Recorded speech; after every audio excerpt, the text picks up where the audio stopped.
Bentornati a tutti, buongiorno ragazzi, questo è il protagonista di oggi, il famoso Seiko Monster. Questa versione è praticamente la seconda edizione del Monster con movimento 4R, il movimento standard tipico dei Turtle e dei Samurai, super affidabile, super preciso, con una buona riserva di carica di circa 40 ore, fermo macchina, carica manuale e automatica e giorno e data. Questo Monster è la versione PVD nera, molto molto bella, che diciamo si distingue dagli altri Monster per via della corona dorata e gli indici e le sfere dorate. Un orologio che dal look sportivo ma anche elegante, con questa colorazione PVD nera molto, molto resistente sia agli sgraffi che alle botte. Questo qui è un orologio che io ho indossato per parecchi mesi e tutto sommato non presenta ancora dei difetti o dei graffi significativi. Anche sulla clasp, diciamo la chiusura non presenta grossi graffi, per cui posso affermare che il PVD di Seiko è sicuramente di buona qualità. Vabbè, l'orologio è il classico Monster, per cui bracciale a maglie piene, cassa tipica con queste diciamo indentature molto molto carine, molto belle, molto tipiche del Monster. Queste in versione quadrata, di solito sono anche a punta, con la classica corona, con la classica ghiera girevole 120 scatti, molto piacevole da girare. Adesso si prende lateralmente il Monster, perché qua ci sono come delle piccole protezioni sulla cassa. Molto preciso, molto bello il feedback tattile della ghiera con il suo dot luminoso. In particolare bella la luminosità del Monster, che regala veramente emozioni sia sott'acqua che al polso di giorno. Basta veramente poco. Adesso faremo anche un test con la luce per mostrarvi la luminosità di questo quadrante, che è sicuramente uno dei migliori dal punto di vista della luminosità notturna prodotto da Seiko.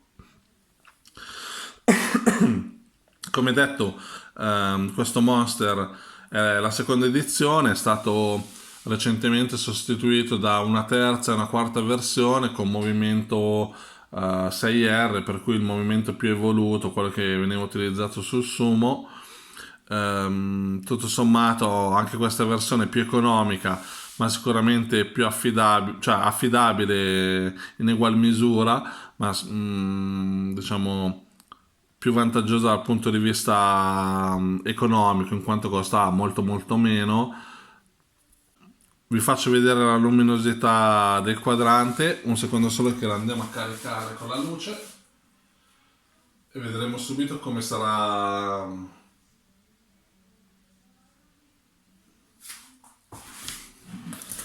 Ecco fatto, basta un attimo di luminosità per vedere subito come questo quadrante prende vita.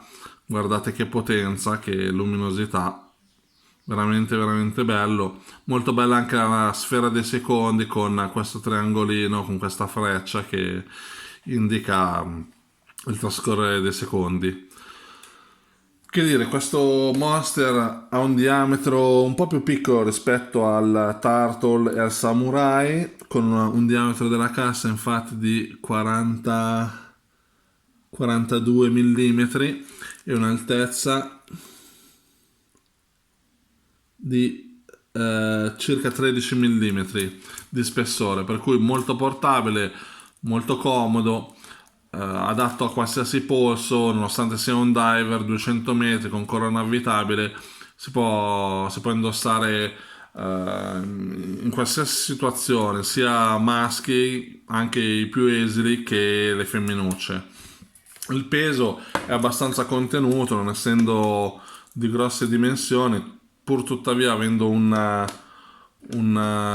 bracciale a maglie piene, il peso del Monster si attesta sui 180 grammi, per cui un peso sicuramente importante ma non eccessivo.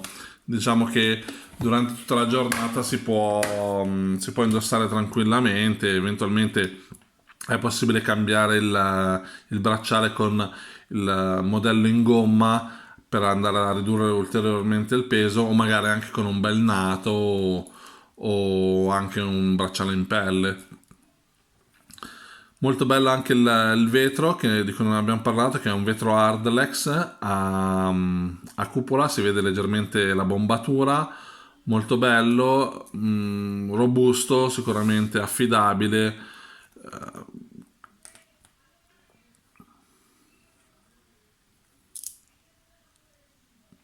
Interessante la particolarità del bracciale con lo sgancio per la muta. Adesso ve lo faccio vedere, il solito bracciale un po' cheap di Seiko, che però per i suoi diver prevede questa funzionalità dell'allungamento, la prolunga per la muta, molto molto carino, che può tornare utile qualora servisse. Così vedete anche come funziona l'aggancio e lo sgancio per la muta. Che dire, un orologio che all'inizio si trovava sui 350-400 euro, e con lo sconto online magari si riusciva a recuperare un 20%, per cui si riusciva a portare a casa con un prezzo abbastanza accessibile. Le nuove versioni di Monster sicuramente migliorate, con un look ancora più originale. Tra l'altro hanno fatto anche una versione PADI molto molto carina, ma con un prezzo che è lievitato, un po' seguendo la politica di Seiko, che negli ultimi mesi ha fatto lievitare i prezzi in modo abbastanza considerevole. Certo, portando delle novità come il nuovo movimento del sumo, con il sumo diciamo anche con un nuovo design, con una riserva di carica di 80 ore, che però non giustifica del tutto l'aumento dei prezzi.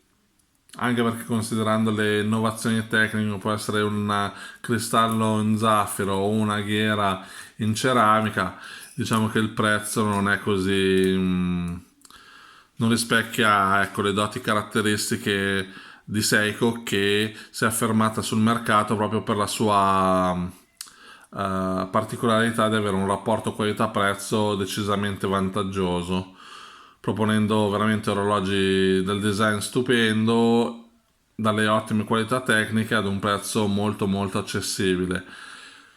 Rimane comunque una marca sicuramente interessante, con dei prodotti molto belli, molto interessanti, ricchi di varianti, con prezzi un po' più allineati magari alla media di mercato, ma sicuramente ancora molto accessibili. Per cui se vi piace il Monster potete vedere la nuova linea, oppure magari eventualmente optare per il Samurai, il Turtle, disponibile veramente in 1000 varianti, 1000 colori, o addirittura per il Sumo in questa sua nuova edizione rivisitata e aggiornata. Con questo è tutto, vi saluto, vi auguro una buona giornata, iscrivetevi al canale se non l'avete ancora fatto, ci vediamo nel prossimo video, ciao!